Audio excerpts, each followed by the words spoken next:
Mas Kiki tadi ya, kalau masyarakat sipil itu terus berteriak, ada harapan untuk tidak bisa menghindar. Dulu kan sudah hampir hilang tuh. Lagi masyarakat itu yang tambah rame, tidak bisa menghindar. Akhirnya tersangkakan, akhirnya ditahan dan seterusnya. Mungkin minimal kalau saya meskipun itu sangat tidak memadai, kecuali kita akan berteriak terus secara lebih kencang untuk membongkar kasus ini. Minimal saya kira yang sekarang sudah ditetapkan tersangka itu kan tetap maju ke pengadilan dan divonis. Mungkin dengan kompromi asal menutup yang lain dan sebagainya, itu bisa saja sehingga dapat dianggap konflik ke depan. Sekarang kan pertanyaan publik adalah kenapa mal-mal itu dijaga? Ya, dan makanya tinggi. Di Surabaya mulai, lalu sekarang berlanjut di Jakarta. Orang marah karena listrik naik, karena pajak, karena ini segala macam. Tapi isunya tidak ada isu tunggal. Marah karena nggak bisa disuruh bayar pajak, yang ini marah nggak bisa bayar listrik, yang ini marah. Tapi belum ada isu tunggal. Meletupnya kecil-kecil. Istilahnya skirmish itu hari.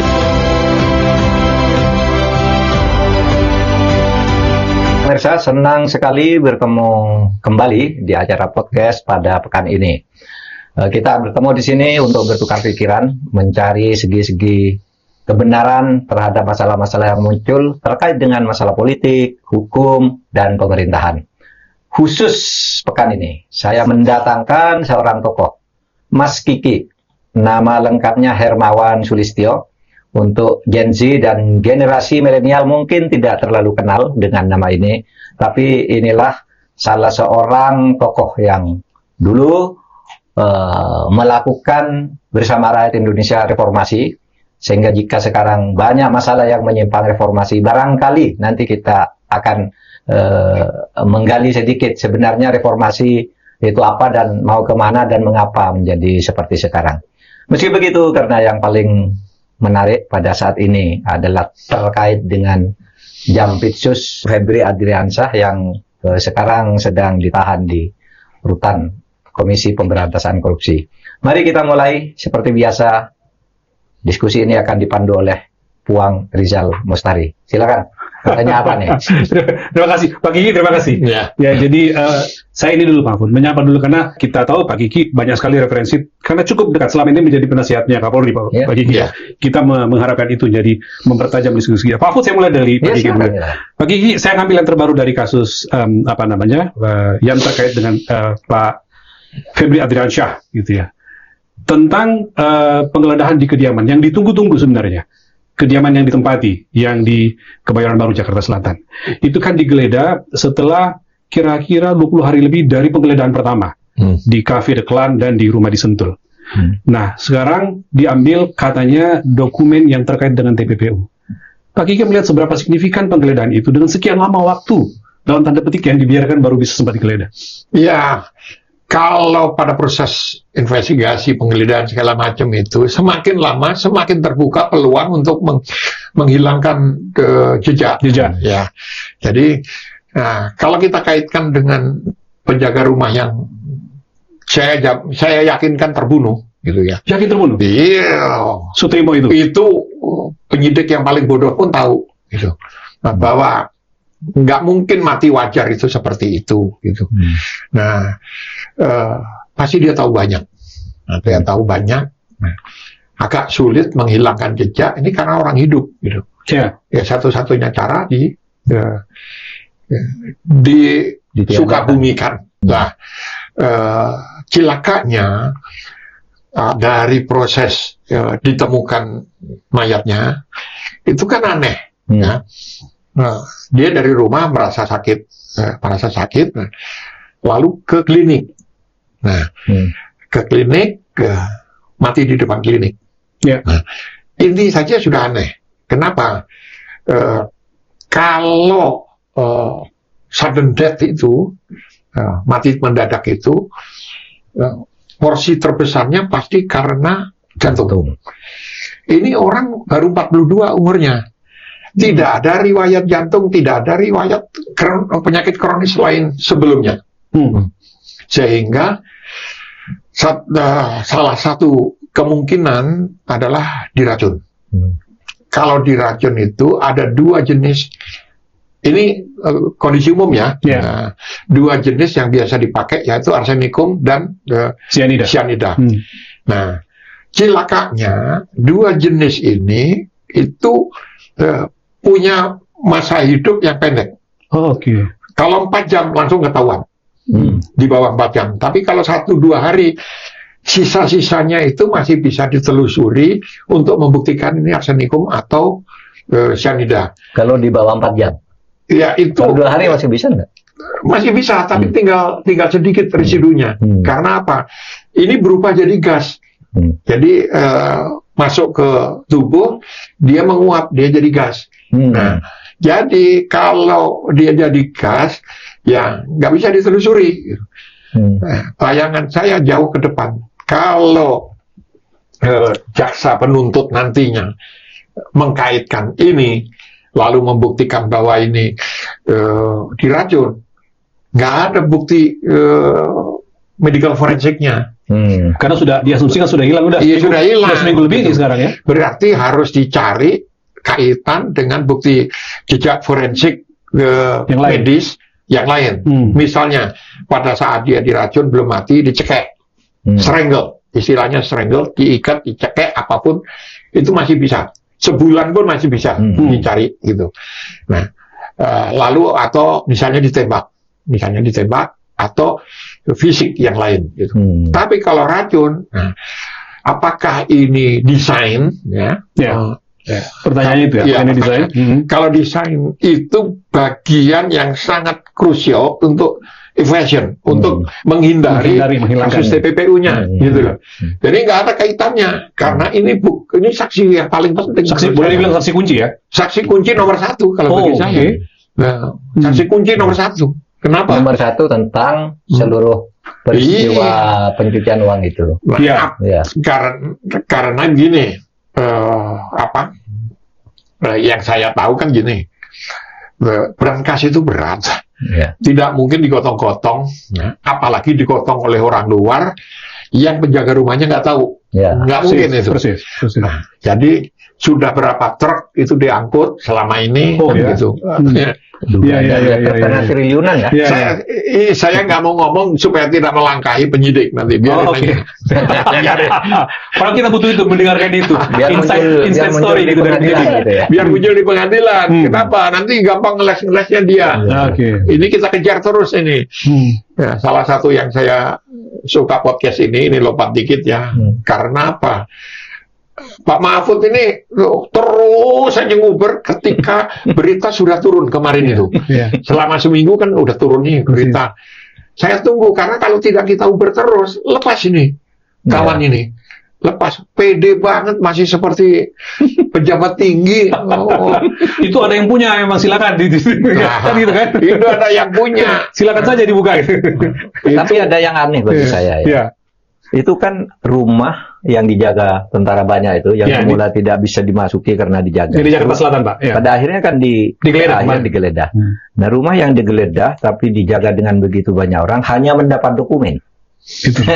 Jadi sejak penggeledahan di rumah pertama tanggal 8 itu ya, tanggal 8 berapa sampai 2 hari lalu digeledah, yang didapat hanya dokumen. Kalau hanya dokumen, untuk apa dijaga tentara begitu banyak? Kan gitu kan. Sehingga mungkin ada sesuatu yang disembunyikan atau masih tersembunyi sekarang. Gimana Mas Kiki? Saya tadi pagi seberapa signifikan penggeledahan itu kalau hanya dapat itu? Bagi saya kacang.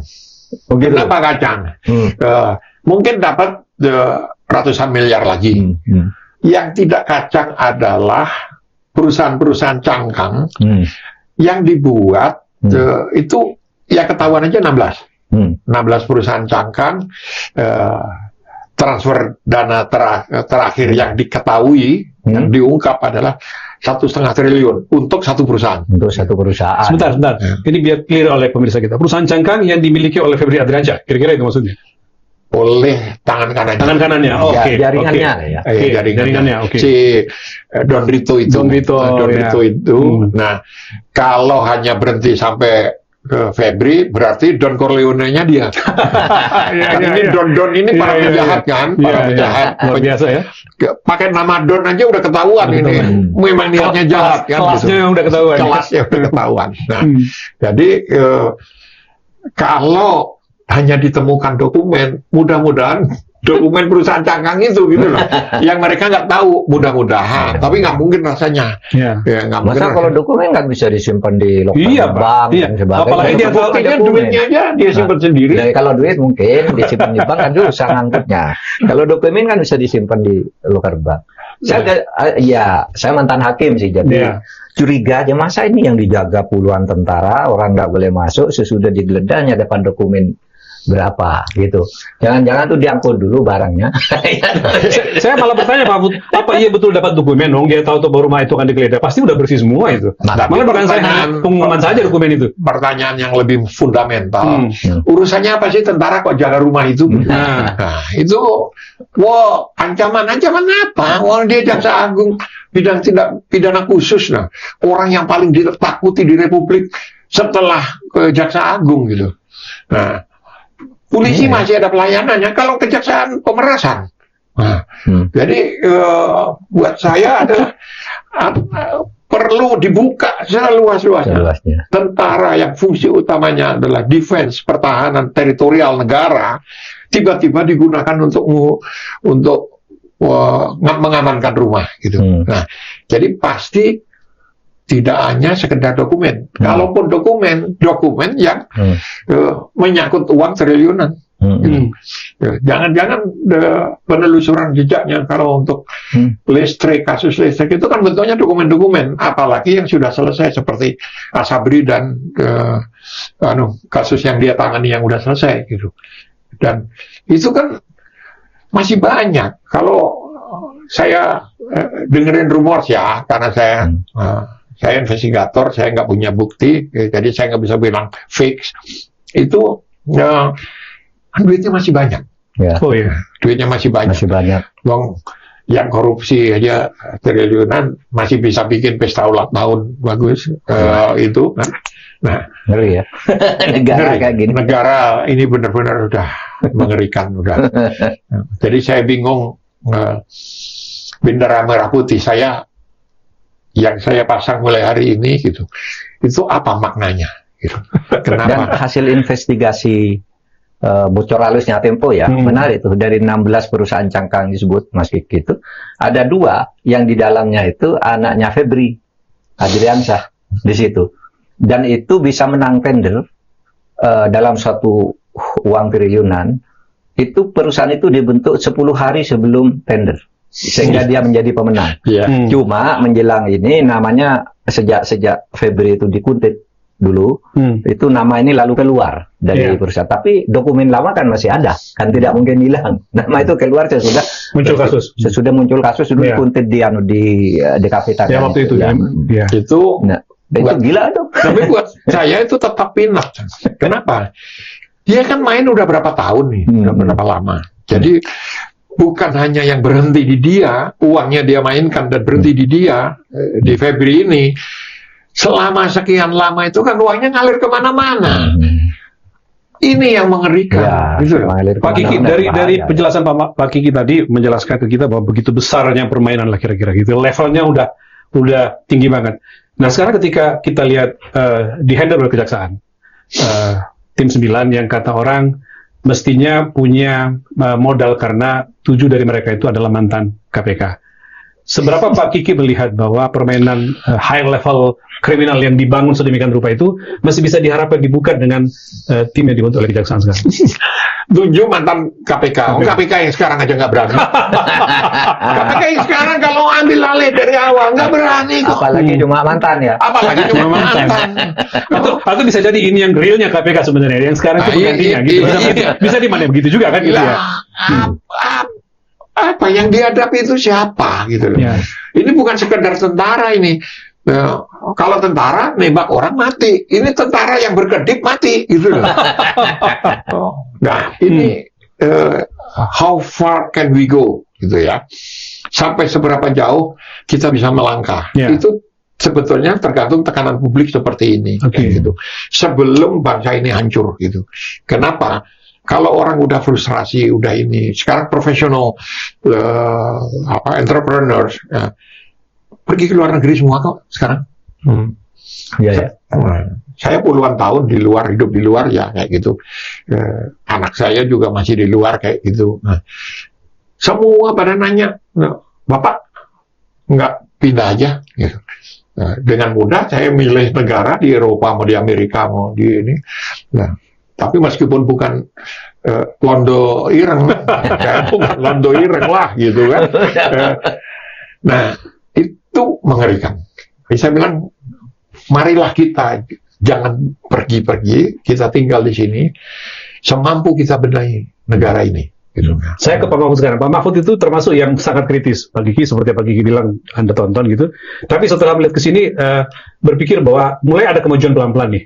Ada tersangka tambahan dan segala macam, ada rumah yang akhirnya digeledah. Pak Mahfud melihat seperti apa kira-kira? Dan kalau kita melihat agak positif, ini kira-kira udah sampai mana nanti ini bisa dicapai? Seperti kata Mas Kiki tadi ya, kalau masyarakat sipil itu terus berteriak, ada harapan untuk dibuka. Tidak bisa menghindar. Tidak bisa menghindar. Dulu kan sudah hampir hilang tuh. Lagi masyarakat itu rame, tambah rame, tidak bisa menghindar tuh, akhirnya ditersangkakan, akhirnya ditahan dan seterusnya. Mungkin minimal kalau saya ya, minimal meskipun itu sangat tidak memadai, kecuali kita akan berteriak terus secara lebih kencang untuk membongkar kasus ini. Minimal saya kira yang sekarang sudah ditetapkan tersangka itu akan tetap maju ke pengadilan dan divonis. Mungkin dengan kompromi-kompromi kan, asal menutup yang lain dan sebagainya, itu bisa saja. Sehingga dapat dianggap kemajuan daripada hilang sama sekali. Ya kan? Karena dulu begitu kasus itu terbongkar, secara hukum salah lah, ini tidak bisa, lalu kehilangan jejak kita. Nah sekarang kan jejaknya ada. Kalau misalnya dari 3 yang ditambah tersangka mungkin sebentar lagi akan bertambah gitu, ya mungkin bisa menjadi pintu untuk saat berikutnya dibuka lagi. Kan banyak kasus yang begitu kan, disebut divonis, terbukti secara sah dan meyakinkan, melibatkan A, B, C, D gitu, dihukum kan. Biasanya berhenti di yang dihukum. Nih A, B, C, D-nya ini kan bisa dikejar lagi sebenarnya nantinya ketika nanti di pengadilan. Meskipun tuh ya tidak membuat kita optimis lah. Gitu. Saya tuh membayangkan begini ya, ada keberanian elit. Oke, ini kasus satu.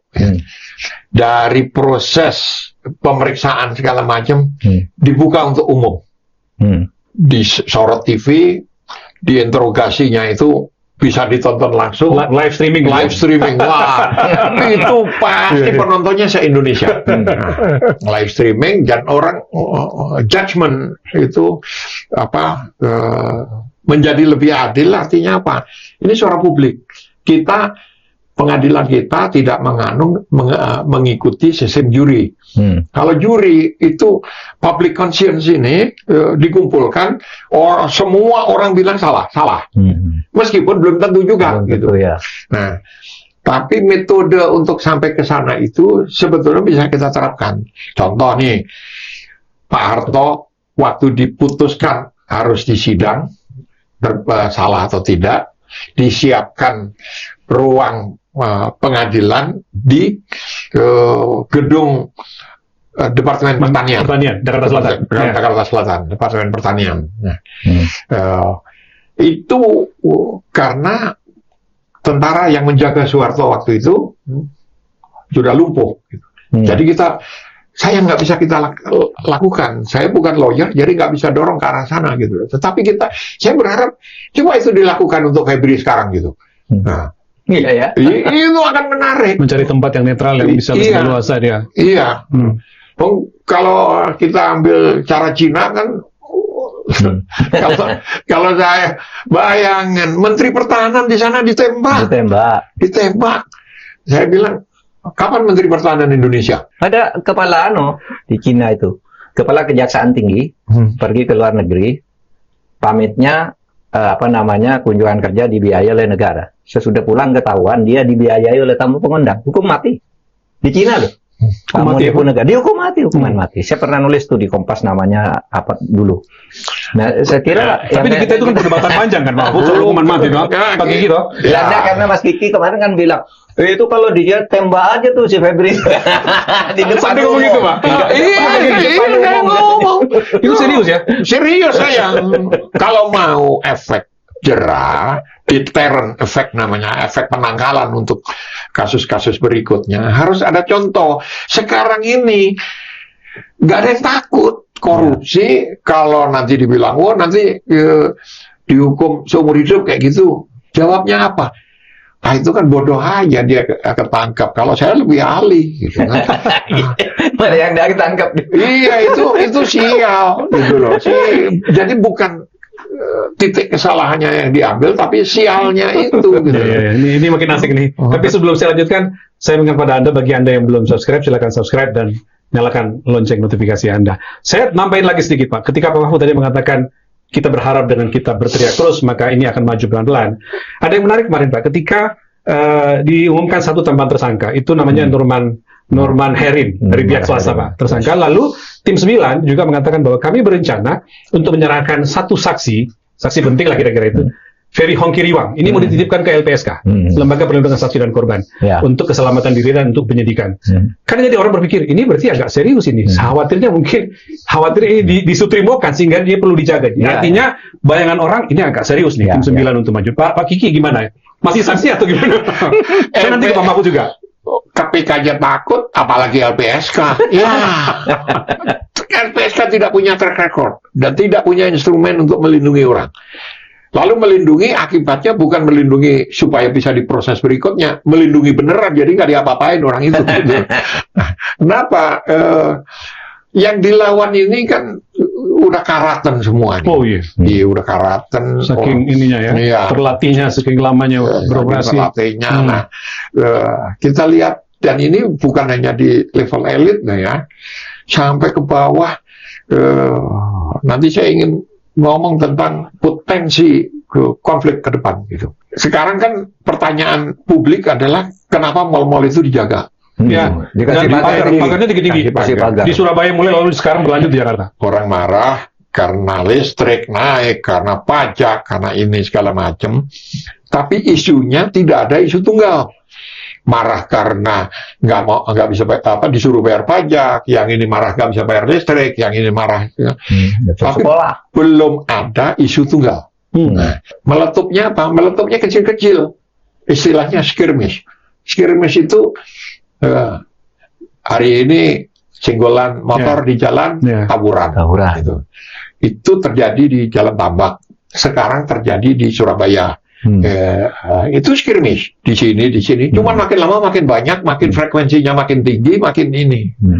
Sampai bersisian bersamaan, isunya mulai mengerucut. Ya. Contohnya sekarang udah mulai ada tema-tema isu yang bisa masuk isu kecil-kecil seperti itu, yaitu Indonesia bangkrut. Ya, iya ya. Di Belanda ada judul tulisan itu ya. Iya, Belanda ya. Ya, itu sudah ada analisis itu. Di sini sudah mulai kecil-kecil ini merapat semua ke sana. Nah, lalu sampai ke tingkat nggak bisa ditahan lagi, meledak. Nah, seperti 98. Nah, lalu kalau pertanyaannya kapan gitu? Ya benar. Selama simpul-simpul ini bertemu. Nah, saya bilang dalam sejarah kerusuhan di Indonesia itu selalu eskalatif dengan momen-momen historis. Jadi nanti 17 Agustus itu nggak akan diganggu orang. Akan diganggu, ada rasa menghormati bangsa, kayak gitu ya. Setelah itu orang marah. Lalu pemilik mal-mal itu melihat ketakutan. Nah, mungkin juga ada polisi yang niatnya baik, ngasih tahu, baik-baik. Sekarang dipagerin semua. Dipagerin semua. Tapi kata Pak Gubernur tadi, Pak Pramono Anung akan ditertibkan kembali. ya, Pak Gub akan kira-kira apa yang akan terjadi? Kalau dia tertibkan kembali, itu dicopoti lagi. Besoknya pemiliknya kabur ke luar negeri. Percaya saya. Gitu ya? Iya. Ngapain? Apa lagi? Jangan sekarang udah kabur. Sudah minimal itu mereka punya ada yang jaga satu, yang mengkoordinir. Ya, dan tiket on hold. Ya, jadi anytime dia mau pergi gitu. Berangkat. Nah, yang paling laku sekarang kan pesawat charteran itu. Jadi dia booking, udah ada apa-apa, berangkat. Gitu. Ya, Pak Mahfud, saya mau teruskan dulu dari apa yang dipaparkan oleh Pak Kiki. Kira-kira Pak Kiki menganalisis situasi sekarang, sambil juga memberikan jangan sampai terjadi karena analisisnya bisa ke sana kan. Nah, Pak Mahfud kan pernah di pemerintahan, di mana pemerintah itu punya perangkat segala macam, Pak, untuk membaca itu, mengetahui itu tanpa perlu mengumumkan publik. Lalu ada langkah-langkah antisipasi sebagai orang pernah menjadi Menko Polhukam. Kira-kira seperti apa di dalam pemerintah? Begini, merespon apa yang khawatiran Pak Kiki ini? Setiap akan ada kerusuhan itu, kita sudah mengidentifikasi. Persis. Titik bin kita tuh lumayan bagus. Ya, dengan segala kemampuan yang dimiliki oleh pemerintah yang akan terjadi di sana. Sekian banyak kekuatan, korlapnya ini, otaknya ini, terus yang di sana sekian, sehingga dulu bisa diantisipasi lah, tidak sampai parah betul di zaman. Kita sering rapat tuh, lintas kementerian, bin, dengan Panglima TNI, Kapolri segala macam, di sana di Subden. Jadi mungkin juga kata Mas Kiki ini udah terbaca sehingga ada polisi baik hati memberitahu gitu kan. Segera pagari mungkin meskipun itu psikologis membuat orang serem juga gitu ya. Khawatir juga kalau terjadi sesuatu bagaimanapun kita nggak menginginkan itu, artinya pemerintah mestinya punya juga kita harus menyelesaikannya juga. Tapi sama saya penasaran Mas Kiki tadi ya, kalau saya kan punya sedikit optimisme dari keburukan cara menangani kasus Jampitsus ini, kan saya punya 3 skenario. Persis. Yang satu mungkin ini bisa hilang gitu ya, tapi kita terus berteriak muncul sekarang. Nah di titik ini saya ada optimisme. Mungkin Febri-nya sendiri dan beberapa orang tidak akan menghindar. Kalau Mas Kiki, maksud saya, seberapa optimis? Apakah kasus ini akan hilang atau berhenti di Febri atau apa? Pak Mahfud ini mantan pejabat tinggi, ya. Sebelumnya akademisi. Akademisi selalu mulai dengan pesimisme. Pak Mahfud optimis karena beliau pernah jadi pejabat. Saya nggak pernah jadi pejabat. Tapi jadi temannya pejabat ya. Jadi saya akan memulai dengan pesimisme. Karena apa? Makin melebar kasus ini, makin dapat jaringannya, makin banyak orang berkepentingan dan tidak ada yang berpikir secara makro komprehensif bagaimana menangani ini. Gitu. Akibatnya apa? Udah ditangkepi ke semua bupati aja, banyak sekali bupati, gubernur segala macam. Tetap aja masih berani maling kayak gitu lah. Artinya apa? Artinya ini hanya kasus di puncak gunung es. Kelihatannya hebat kayak gini.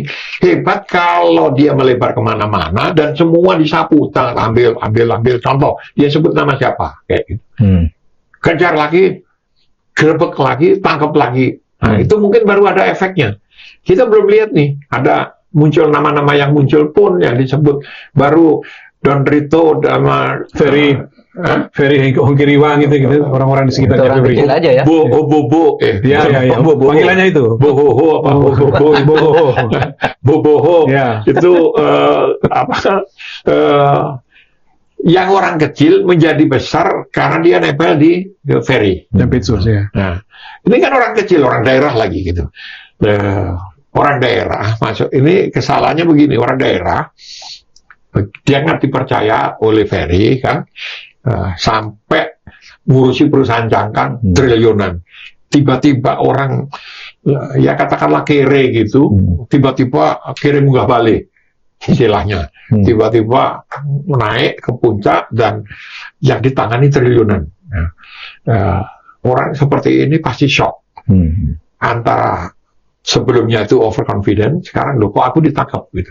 Kalau memang di penjara. Kan kita belum ada bukti, beneran nggak dia di penjara kan? Bahkan dia belum tersangka satu orang ini ya. Iya. Sampai sekarang masih saksi. Satu kan, baru satu kan. Jadi pesimisme saya, semua berkepentingan untuk ngeroyok, untuk nutupi gitu. Termasuk pemain-pemain lama di kasus jam sostek, di kasus perusahaan-perusahaan cangkang sebelumnya kayak gitu.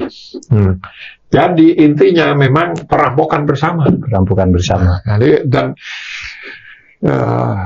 makanya saya bilang kalau kesel, udahlah, saya pengen kita latih teroris-teroris selama ini gitu ya. Dihidupkan lagi. Suruh nembak aja, nanti itu masuk surga itu. Lalu harta rampasannya bagi ke mereka ya. Iya. Jihad.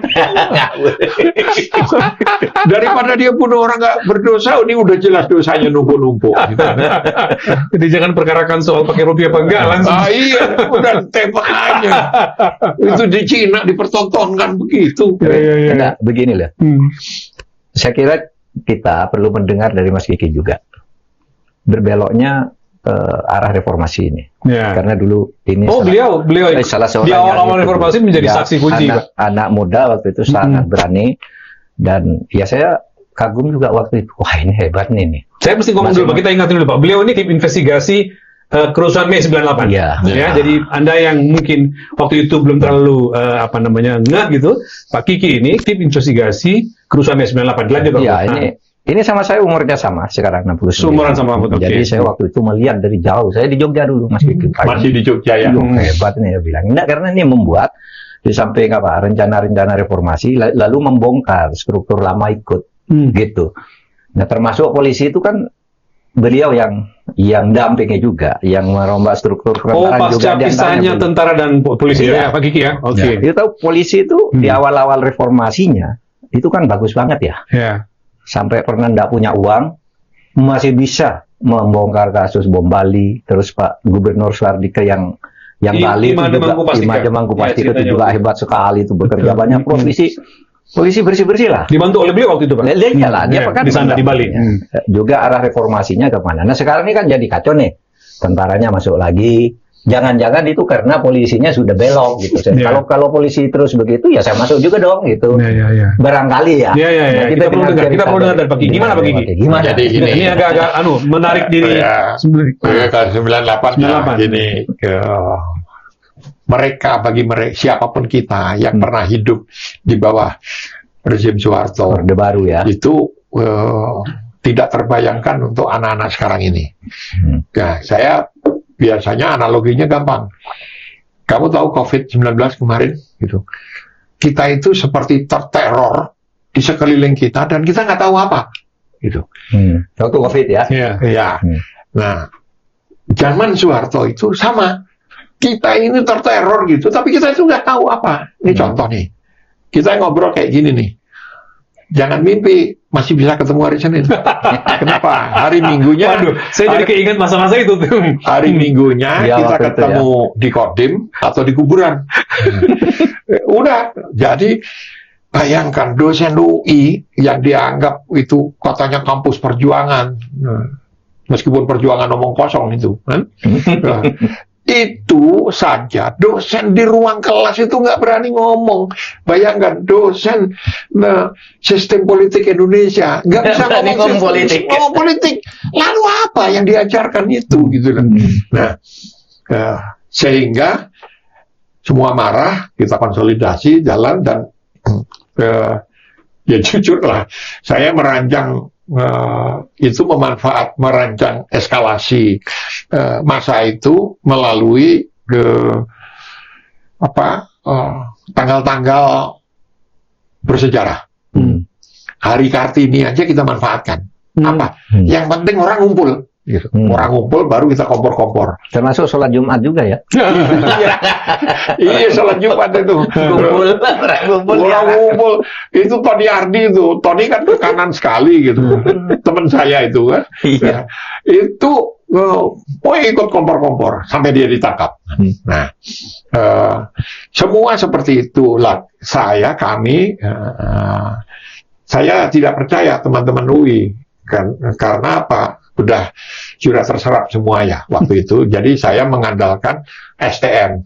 STM-nya itu ITB. Kalau yang berpikir, bukan mahasiswa yang biasa. Kalau mahasiswa biasa setiap malam saya nggak pernah pulang karena kompor-kompor di semua di semua itu kampus, di semua kampus, sampai ke Surabaya, sampai ke Makassar, sampai itu.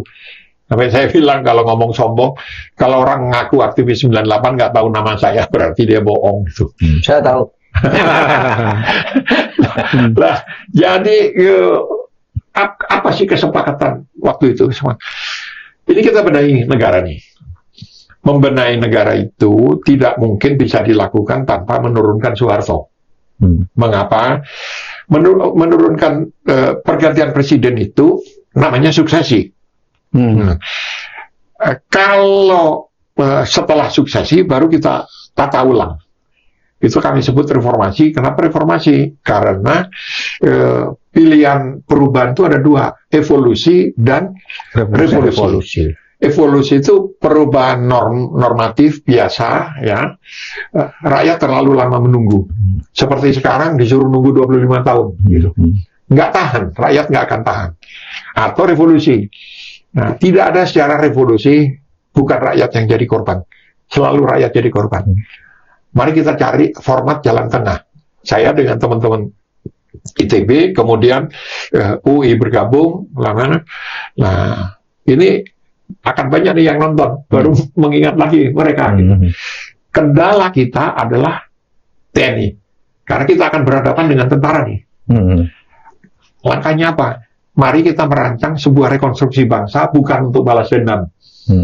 Kalau balas dendam, balas, nggak akan ada selesainya. Jadi kami sepakat buka kontak dengan TNI. Mari kita duduk, kita bicara mengenai bangsa ini. Saya mau agak fokus ke itu tadi Pak, tim investigasi kerusuhan Mei ketika rezim tumbang. Pertanyaan saya berarti kan Pak Kiki cukup lama dulu sudah berinteraksi dengan Pak Prabowo dan Pak Safri dong ya? Iya dan tidak. Ya dan tidak, gimana dijelaskan? Saya ambil jarak. Ambil jarak, tapi karena kebutuhan investigasi, tim investigasi yang memeriksa mereka. Semuanya 15 jenderal. Termasuk Pak Prabowo? Iya, termasuk Pak Prabowo. Anda belum pernah meriksa 15 jenderal kan? Melihat jenderal 15 duduk barang aja udah susah gitu kita. Jadi dengan pendekatan yang saya gambarkan tadi, bahwa kami ini tidak mencari untuk pembalasan. Mari kita rekonstruksi bangsa ini ke depan. Gitu. Dan dengan posisi itu mereka terima. Mari kita lihat apa yang salah, gitu ya. Kalau Soeharto udah pasti, kalau itu. Yang lainnya bisa dinego. Nah, ya gimana ya saya mau cerita, meriksa jenderal gitu kan, satu-satu gitu, ada periksa tim satu-satu. Waktu itu kan Pak Marzuki Darusman segala macamnya. Enggak, Marzuki kadang ikut kadang enggak berani dia. Ini Marzuki nonton nih, mudah-mudahan nonton. Karena teringat waktu itu ada Pak Marzuki, ada Pak Kiki dan segala macam. Dulu yang berani sekali dia tiap hari di Iya, Pak Mahfud ingat betul. Kita jadi pengen direfresh dikit, Pak, diceritakan kembali waktu itu seperti apa gitu. Jadi gini, saya ngeledekin habis itu, yang keringatan saya meriksa segala macam, yang jadi jaksa agung dia. Ya, Rosita Nur apa itu kan masuk di situ. Rosita Nur, Rosita Nur.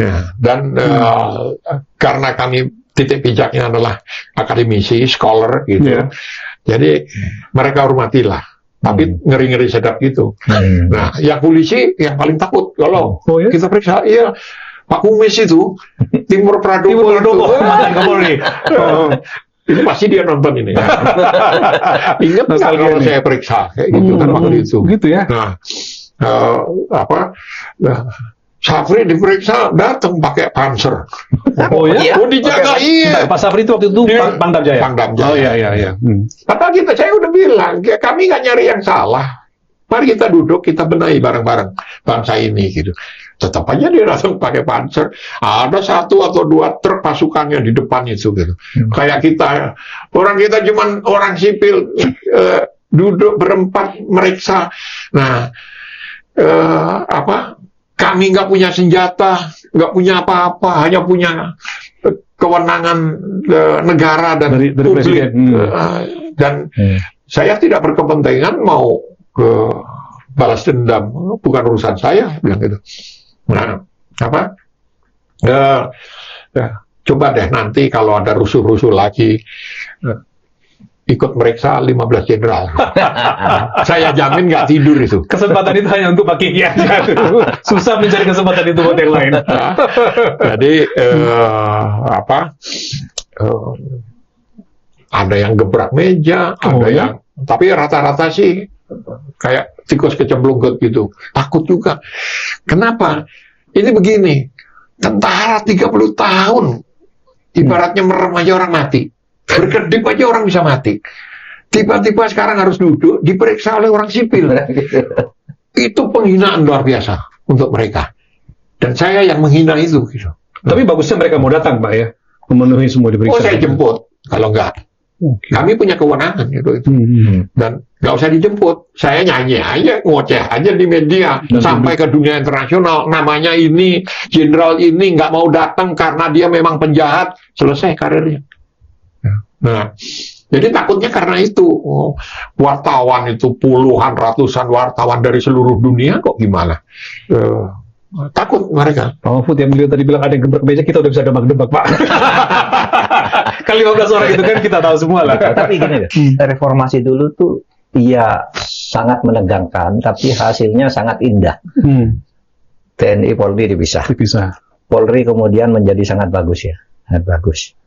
TNI keluar dari politik, iya kan? Waktu itu kan saya jadi Menhan masih muda, jadi mengalap berkahnya ini yang atas yang disiapkan oleh jenderal-jenderal ini Pak, meskipun saya sipil dan masih muda gitu. Itu awal-awal reformasi Pak ya. Tentara waktu itu udah menyatakan kami keluar dari politik, ini kembali ke negara demokrasi. Nah ini kok sejak pertengahan tahun 15-an gitu ya ke atas kok jadi belok lagi, ketemu lagi mau ke tengah lagi. Polri-nya juga agak rusak, masuk ke berbagai bidang sehingga disebut multifungsi justru katanya, justru masuk ke politik. Lalu TNI-nya juga ngimbangi loh, kalau polisi begitu ya gitu juga saya, sehingga jadi situasinya seperti sekarang. Nah gimana sekarang cara memperbaiki lagi dulu? Gimana? Kalau tentara harus dengan power, harus dengan power apa? Politik. Kekuasaan politik yang bisa mengendalikan tentara. Nah, tetapi tentara dan polisi sama. Kalau saya ngambil jalan yang lebih pelan, lebih lunak melalui pendidikan. Nah, Pak Mahfud tahu nggak sekarang itu ada sekitar 200 dokter polisi. Beneran nih. 200 dokter polisi. Iya, nggak termasuk balul adalah. Ini dokter beneran, disertasi, dibimbing beneran. Iya. Kalau menteri kan balul adalah itu kan odong-odong. Nah, ini dibimbing bener dan banyak yang dari UI, dari luar negeri juga banyak gitu. Nah, saya lihat ya apa yang terjadi, ada perubahan signifikan dalam mental para akademisi ini. Saya tidak bilang bahwa dengan pendidikan korupsi bisa hilang, enggak. Tapi mereka lebih santun dalam berkorupsi, ngambil uangnya nggak banyak-banyak gitu. Nah ini bertahap. Kalau tentara tidak ada kontrol. Ya, meskipun ada. Ini bukan karena Pak Kiki lebih dekat ke polisi ketimbang tentara ya, bukan ya? Itu salah satu alasan juga. Kenapa? Bagi saya polisi itu institusi sipil, dia organ sipil, dia instrumen peradaban sipil. Tapi dia pegang senjata dan pegang hukum. Nah itu dia. Soal senjata itu karena harus ada law enforcement. Masyarakat kalau tidak pakai senjata nggak takut. Nah, dari situ baru kita arahkan ke law enforcement. Nah, persoalannya senjata polisi itu bukan lethal weapon, itu seharusnya. Itu senjata untuk pelumpuhan. Pelumpuhan aja. Sehingga dari tahun 70-an itu Pak Mahfud sampai belakangan sebetulnya sebelum ada fenomena terorisme, polisi di seluruh dunia itu normanya adalah pakai revolver. Karena lebih terkontrol, nggak ada automatic weapon atau semi-automatic weapon yang berondongan kayak gitu. Nah, ketika terorisme kemudian berkembang menggunakan automatic weapon, baru polisi minta hak untuk menggunakan itu karena lawannya berat nih kalau automatic weapon, senjata otomatis. Baru digunakanlah Glock, Six Higher, lalu produk setengah lokal itu HS. Dengan 16 peluru kayak gitu. Itu fenomena 10 tahun terakhir gitu. 10-15 tahun terakhir lah gitu. Nah, tetapi ada unit-unit polisi sendiri yang masih menggunakan senjata sebagai paramiliter, yaitu BRIMOB. Rujukan utama pasukan anti teror di dunia ini di GSG 9. GSG 9 itu 9 bahasa Jerman 9. Ya. GSG 9.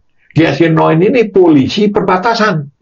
Dia bukan militer, tapi kemampuannya setingkat dengan komando militer di seluruh dunia, malah lebih hebat lagi. Gitu. Oleh karena itu banyak dari seluruh dunia tuh polisi itu ngirim ke Jerman untuk dilatih. Indonesia mengirim, yang dikirim itu namanya Luhut Panjaitan dan Prabowo Subianto. Tapi ditolak kan, nggak bisa dikirim karena ini polisi tidak boleh mendidik militer. Akhirnya berangkat pakai baju BRIMOB, pakai identitas BRIMOB, gitu. Mereka lah yang kemudian mengembangkan Den 81 di Kopassus, tetapi tidak Densus, karena polisi memang tidak punya peluang. Baru setelah itu dikirim kemana-mana, ke Densus lebih spesifik, karena pendekatannya memang policing, pepolisian, gitu. Tidak seperti Den 81, gitu. Nah, BRIMOB-nya menjadi, dari perspektif ini menjadi uncontrolled, gitu. Tetapi BRIMOB kan fungsi utamanya itu antara lain untuk pasifikasi dalam negeri, untuk penanganan riot control. Kalau kita hitung seperti di London, di New Scotland Yard, itu ada seperti BRIMOB-nya. Tapi polisi biasa yang dilatih khusus untuk penanganan kerusuhan, riot control. Oke, Mahfud, sudah cukup jauh kita diskusi. Ya. Jadi, memang tadi kita inginkan, selain bahas kasus-kasus terbaru, ex-Jampisus, juga kita agak mereview sedikit ke peristiwa perpindahan rezim di 98. Nah, Pak Mahfud, apa? Kalau kata-kata akhirnya kira-kira bisa Mahfud rangkum dari diskusi kita dan Pak Kiki, apa Pak? Sampai sebelum akhirnya Bapak. Saya mau kesimpulannya tadi. Ya, dengan background yang seperti itu, 98, Pak Mahfud benar ini udah on the track setelah reformasi itu. Cilakanya, kekuatan sipil yang kami harapkan itu masyarakat melalui partai. Itulah sebabnya kita kasih carte blanche, namanya kartu kosong untuk partai. Nah, ternyata asumsi yang baik ini salah. Ya, partai ikut sama-sama ngerampok, malah paling depan ngerampoknya. Nah, itu kesimpulannya. Jadi kita mau menata masyarakat sipil agar negara ini jauh dari koruptif, jauh dari kesewenang-wenangan, militerisme dan sebagainya. Ternyata masyarakat sipilnya itu tidak lebih baik sehingga mau kembali lagi nih, tapi mudah-mudahan bisa diperbaiki gitu ya. Itu saya optimis. Terima kasih ya Mas Kiki. Pemirsa, sekian terus terang edisi minggu ini. Kita sudah berbicara banyak dengan Mas Kiki, salah seorang pelaku otentik dari gerakan reformasi 98 yang pernah menghasilkan sesuatu yang cukup gemilang bagi kebangkitan bangsa ini. Nah, nanti kita akan ketemu lagi di lain kesempatan, tapi jangan lupa agar Anda tidak pernah lelah untuk terus mencintai Indonesia. Selesai.